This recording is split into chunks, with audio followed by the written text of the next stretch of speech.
it has been standard procedure for Uganda to invite foreign and local election observers during presidential elections since 1980s. For the last 3 consecutive election cycles, the European Union has been observing elections in Uganda. However, the European Union will not deploy its team of observers to cover the January 14, 2021 general elections. It is true, I can confirm that the European Union is not deploying an electoral observation mission. We did not receive a formal invitation. Procedure has always been that the host government writes to the European Union indicating a willingness to have our observers be deployed in the country to observe the election. In response, the State Minister for Foreign Affairs, Henry Okello-Oryem, says the EU may be seeking media attention in raising the matter as government uses its diplomatic procedures to handle it. The European ambassador is just looking for publicity. He knows very well that invitations were sent out to all embassies, inviting them to participate in these elections, inviting them to send electoral observers.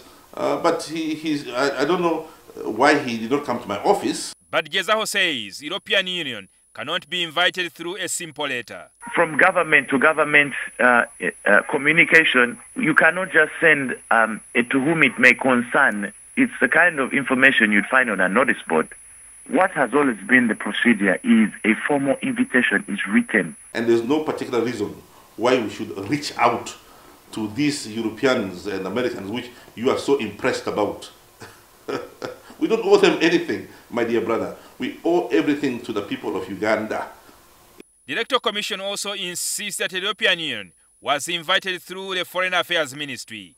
Their invitation goes through the Ministry of Foreign Affairs, and the Electoral Commission has it on record that an invitation was extended to diplomatic institutions and bodies, which include the EU. So I think on our part, we've done our part. However, NTV could not independently verify the Electoral Commission's claims. The EU has always deployed the largest mission to observe elections in Uganda.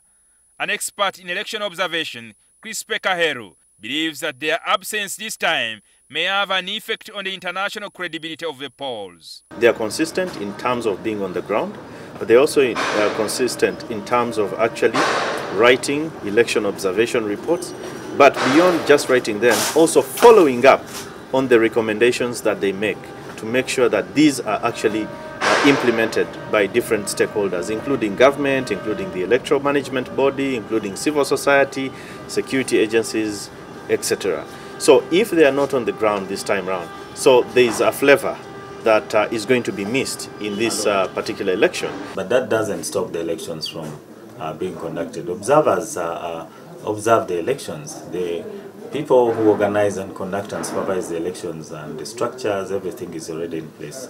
And so the organization of the elections is ongoing.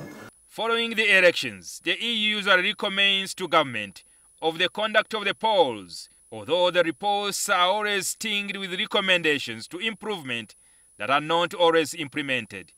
Many of these recommendations have not been adapted, including those of Uganda's own Supreme Court, which had picked up some of our electoral observation mission recommendations. Being a major funder to the Uganda's government, the European Union is a political and economic union consisting of 27 member states. This has been to the tune of 558 million euros. That is money that was placed for Uganda under the National Indicative Program covering the period 2016 up to 2021. Jingo Francis, NTV.